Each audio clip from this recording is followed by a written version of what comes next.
बिहार में आंधी और बारिश ने भारी तबाही मचाई है। तेज आंधी, बारिश और ठनका गिरने की वजह से पिछले 12 घंटे में 49 लोगों की मौत हो गई। आंधी तूफान से 30 लोगों की मौत हुई है, जबकि ठनका गिरने से 19 लोगों की मौत हुई है। आपदा प्रबंधन विभाग ने इसकी पुष्टि की है। तस्वीरों में आप देखिए, आंधी, बारिश और ठनके की चपेट में आने की वजह से कई जिंदगियां चली गई हैं। नालंदा में 22 लोगों की मौत हुई है, वहीं मुजफ्फरपुर में 2, अरवल में 2, जहानाबाद में 2 और जमुई में 3 लोगों की मौत की खबर मिल रही है।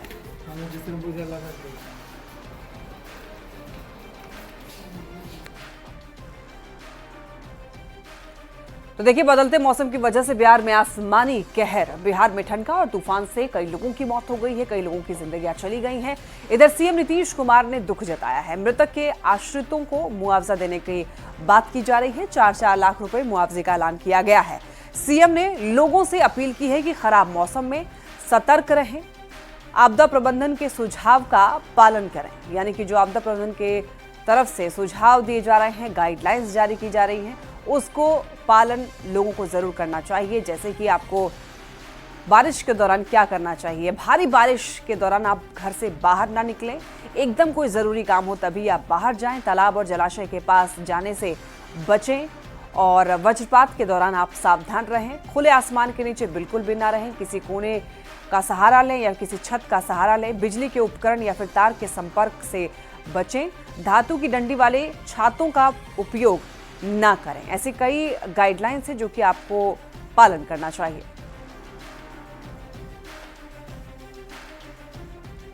तो मौसम में अचानक बदलाव के कारण और ठनका गिरने की वजह से काफी नुकसान हुआ है। आपको नवादा की एक तस्वीर दिखाएंगे। अलग अलग क्षेत्र में ठनका गिरने से कई पेड़ों में आग लग गई। हालांकि देखिए, तेज बारिश के बाद आग खुद भी बुझ गई, मगर कुछ पेड़ पूरी तरीके से जलकर खाक हो गए।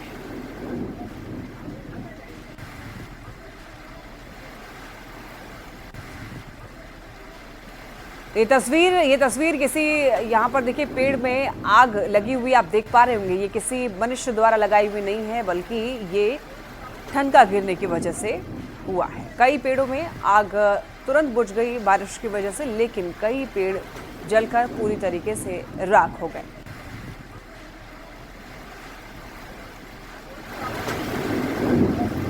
सिवान में भी कुछ ऐसा ही नजारा देखने को मिला है। भारी बारिश, तेज आंधी की वजह से काफी नुकसान हुआ है। खासतौर पर किसानों को काफी नुकसान हुआ है और इस बारिश से सबसे ज्यादा क्षति गेहूं की फसल को हुई है और साथ ही साथ सब्जी, जिन किसानों ने सब्जी लगाए थे खेत में, उनको काफी नुकसान हुआ है। तो देखिए, बारिश से किसानों के पक्के गेहूं की फसल बर्बाद हो गई है। गेहूं की फसल के साथ साथ आम के मंजर को भी नुकसान हुआ है। सिवान में बारिश होने से किसानों की मेहनत पर पानी फिर गया है, उन्हें नुकसान हुआ है।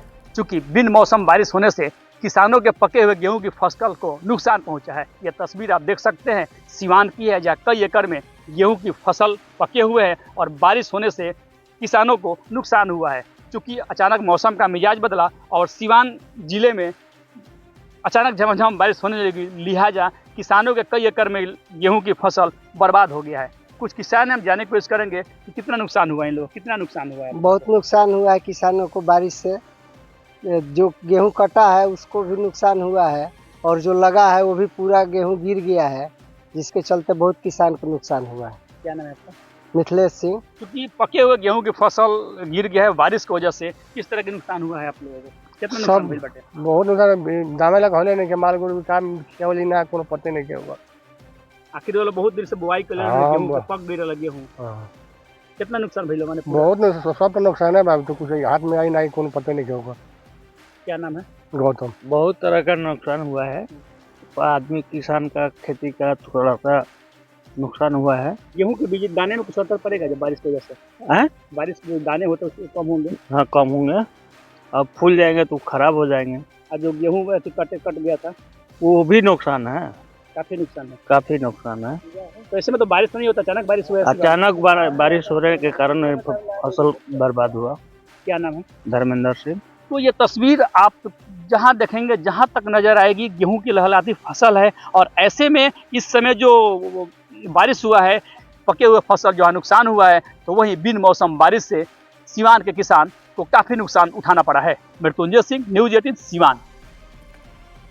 देखिए, मानसून में अगर बारिश हो तो किसानों के लिए फायदेमंद साबित होता है, लेकिन अगर बेमौसम बारिश हो जाए तो सबसे ज्यादा नुकसान अगर किसी को होता है तो किसानों को। वही अभी हुआ है। सबसे ज्यादा नुकसान किसानों को हुआ है। फसल को काटने की तैयारी चल रही थी, उसी समय जोरदार बारिश और आंधी से गेहूं की फसल को नुकसान हुआ है। लगभग जिले के सभी हिस्सों में यही तस्वीर देखने को मिली। चना, मूंग, आम और सब्जी को काफी नुकसान पहुंचा है। किसानों को अब सरकार की तरफ से सहायता राशि की उम्मीद है, आस है। बेमौसम हुए बरसात ने लोगों को काफ़ी परेशान किया है और इससे सबसे ज़्यादा प्रभावित किसान हुए हैं, क्योंकि किसानों पर दोहरी मार हुई है। जिस वक्त इन्होंने गेहूं की खेती की उस समय भी परेशानी हुई, और आप जब गेहूं के फसल को काटने के लिए जब तैयार हो गया था और कई जगह गेहूं कटना भी शुरू हो गया था, मगर इस दौरान बरसात ने किसानों को काफ़ी नुकसान पहुंचाया है। और यह दृश्य जो है ज़िले के लगभग सभी इलाकों में देखने को मिला, क्योंकि कल जो बारिश आई वो अपने साथ कई प्रकार की परेशानियां लेकर आई। सबसे ज़्यादा गेहूं के फसल को नुकसान हुआ है और तेज़ आंधी के साथ साथ जितने भी इलाकों में बारिश हुई वहाँ गेहूं के फसल को काफ़ी नुकसान पहुँचा है। यहाँ पर कुछ किसान हैं, हम उनसे हम जानते हैं क्या नुकसान हुआ। गेहूं का नुकसान हुआ है सर। अच्छा, कटनी हुआ है, अभी पूरा नहीं हुआ। देखिए आंधी आया, बारिश आ करके पूरा बर्बाद कर दिया हम लोग। क्या नुकसान हुआ होगा? देखिए ना सर, अब तो देखने का चीज़ ही है। इधर देखिए पूरा नुकसान है।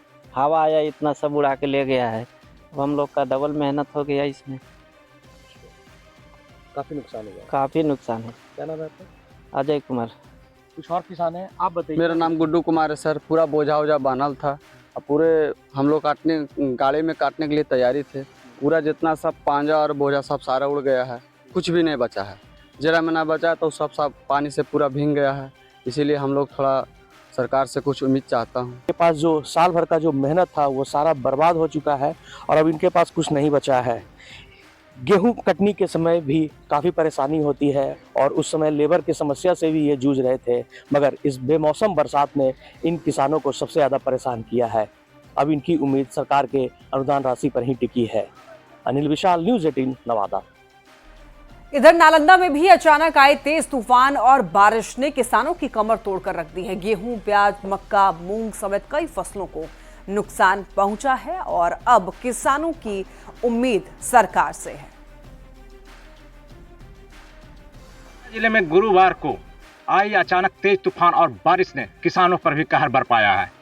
अभी हम मौजूद है नालंदा जिले के नूरसा स्थित मुजफ्फरपुर गांव में, जहां आप देख सकते हैं किस तरह से जो है गुरुवार के जो तूफान आया था उसका जो कहर किसानों पर देखने को मिल रहा है। तो देख सकते हैं किस तरह से जो है यहाँ मक्का की फसल है वो पूरी तरह से जो है गिरकर बर्बाद हो गया है। यहाँ तक बता दें कि खास करके किसानों को इस बार जो है काफ़ी मेहनत और पूंजी लगाना पड़ा था और जो है मूंग की फसल दिखा दें कि किस तरह से मूंग की फसल है वो भी पूरी तरह से चौपट हो गया है। क्या परेशानी हुआ है, क्या सर देख रहे हैं ना कि अब मक्के हम लोग लगाए थे, मक्के का क्या हाल है, मूंग का है, क्या बोलता है, गेहूं का क्षति है, प्याज का क्षति है। पूरा क्षति प्रकृति का देन है कि इतना क्षति हो गया। कैसे क्षति हुआ सर? अब ज़्यादा तूफान, कल इतना तेज तूफान आ गया। 3 बजे के बाद इतना तूफान आया तेज कि मैं कभी देखा ही नहीं था कभी जिंदगी में।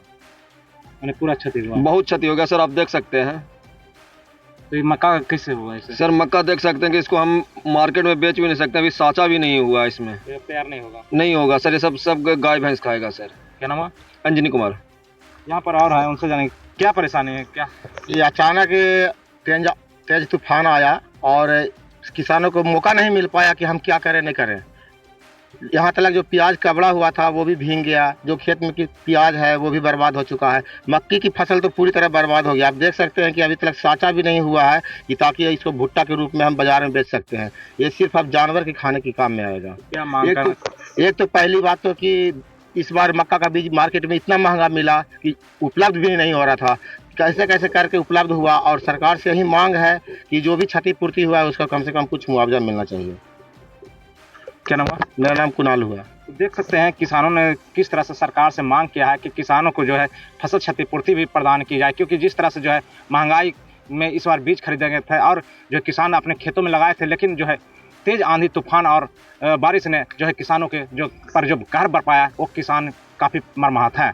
नालंदा से न्यूज़ 18 अभिषेक कुमार।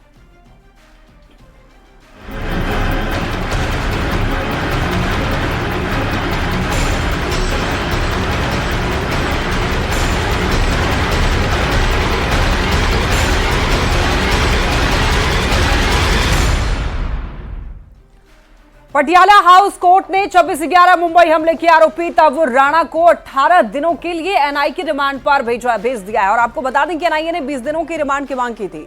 रिमांड मिलने के बाद अब तहव्वुर राणा को एनआईए के स्पेशल सेल में रखा जाएगा, जहां पर कड़ी सुरक्षा के बीच उससे पूछताछ की जाएगी।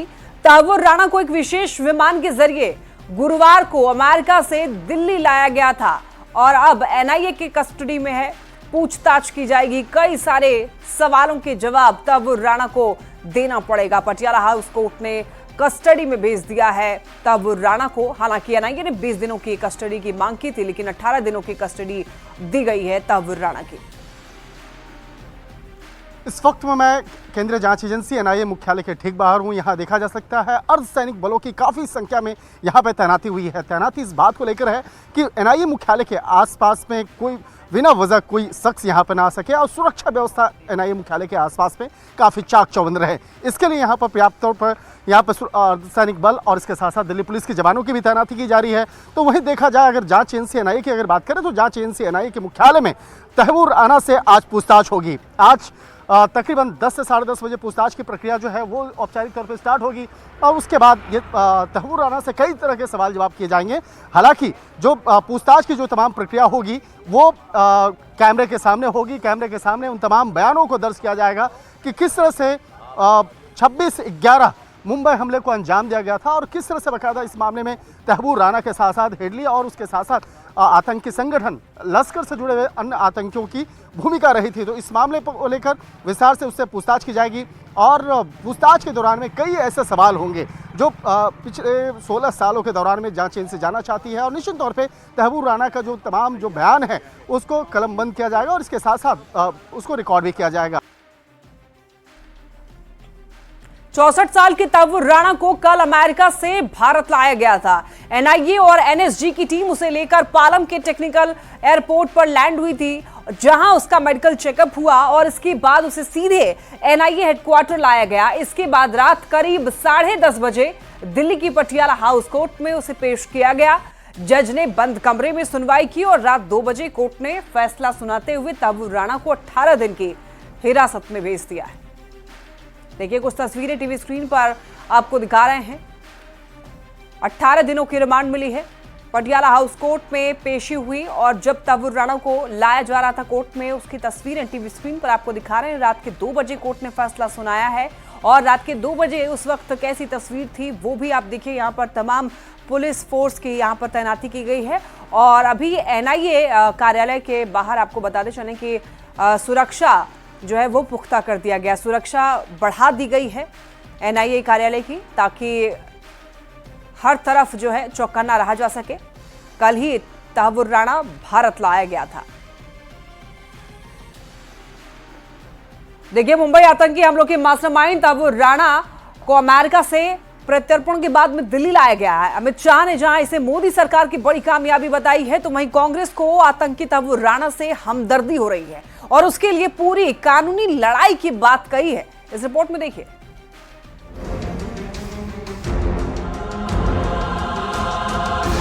आतंकी तहव्वुर राणा के प्रत्यर्पण पर महाराष्ट्र के पूर्व मुख्यमंत्री पृथ्वीराज चौहान की हमदर्दी सामने आई है। पृथ्वीराज चौहान का कहना है कि तहव्वुर राणा को भी कसाब की तरह कोर्ट के सामने ट्रायल का पूरा मौका मिलना चाहिए। 8-9 के बाद जब ये हादसा हुआ था, उसके बाद जांच करके इन दोनों के नाम दिए थे कि ये मास्टरमाइंड है, ये कंट्रोल रूम चला रहे थे। तो जिस तरह से, जिस स्टैंडर्ड से अजमल कसाब का ट्रायल हुआ था, उसी स्टैंडर्ड के साथ भारत के कानून के अनुसार उसका ट्रायल हो। हमारी जो इनकम्प्लीट काम है कि हेडली को भी लाया जाए। वहीं आतंकी तहव्वुर राणा के प्रत्यर्पण को गृह मंत्री अमित शाह ने मोदी सरकार की कूटनीतिक जीत बताया। पहले की सरकारों पर निशाना साधते हुए अमित शाह ने कहा कि जिनके समय ये घटना हुई वो उसे नहीं ला पाए।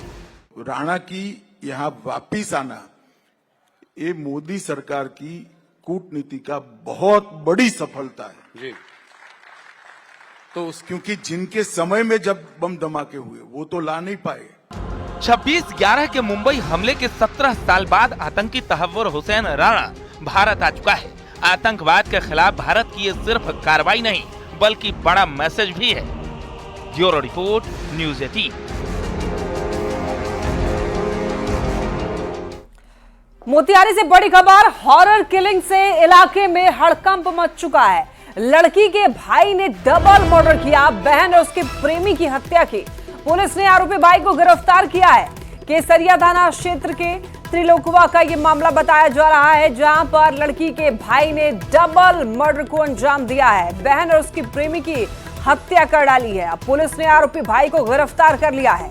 हॉरर किलिंग से इलाके में हड़कंप मच चुका है। मोतिहारी से यह खबर मिल रही है, जहां पर एक लड़की के भाई ने डबल मर्डर की है। अमन कुमार शाह पिता श्री अजय शाह के द्वारा प्रेम प्रसंग के मामले को लेकर अपने घर में आए विकास कुमार पासवान एवं अपनी बहन प्रिया कुमारी की हत्या लोहे के हथौड़ा से अपने ही घर में मार कर दी गई। सूचना पर केसरिया थाना पुलिस द्वारा तत्क्षण पहुंचकर दोनों शव को अपने कब्जे में लिया एवं मौके से अमन कुमार को गिरफ्तार कर लिया गया है। ज्यादा जानकारी के लिए न्यूज 18 संवाददाता अवनीश हमारे साथ जुड़ रहे हैं। अवनीश, हॉरर किलिंग का ये मामला मोतिहारी से सामने आ रहा है, फिलहाल क्या अपडेट है इस मामले में? हाँ, बिल्कुल बड़ा मामला सामने आया है। ये हॉरर किलिंग है, इसलिए कि एक भाई ने अपनी बहन और उसकी प्रेमी की हत्या जो है लोहे के रॉड से मारकर कर दी है। और देखिए, उसकी बहन अमन, जो लड़का है अमन कुमार, उसकी बहन और उसका जो प्रेमी है विकास कुमार, दोनों आपत्तिजनक हालत में थे और ये अमन कुमार को नागवार गुजरा। बार बार मना करने के बाद भी विकास कुमार मानने को तैयार नहीं था और वैसी स्थिति में अमन कुमार ने विकास कुमार और अपनी बहन की लोहे की रॉड से मारकर उसकी हत्या कर दी है। पुलिस ने जो है अमन कुमार को गिरफ्तार कर लिया है और शव को पोस्टमार्टम के लिए पुलिस ने भेज दिया। लेकिन ये बड़ा मामला है, लगातार इस तरह की घटनाओं में इजाफा हो रहा है और वैसी स्थिति में दो मर्डर जो है वो जो है दिल दहला देने वाला जो है वो हुआ है और एक भाई ने अपनी बहन और उसके प्रेमी की हत्या जो है वो लोहे के हथौड़े से मारकर कर दी है। ठीक है अवनीश, बहुत धन्यवाद आपका इन तमाम जानकारियों के लिए। और इसी के साथ इस बुलेटिन में इतना ही। तमाम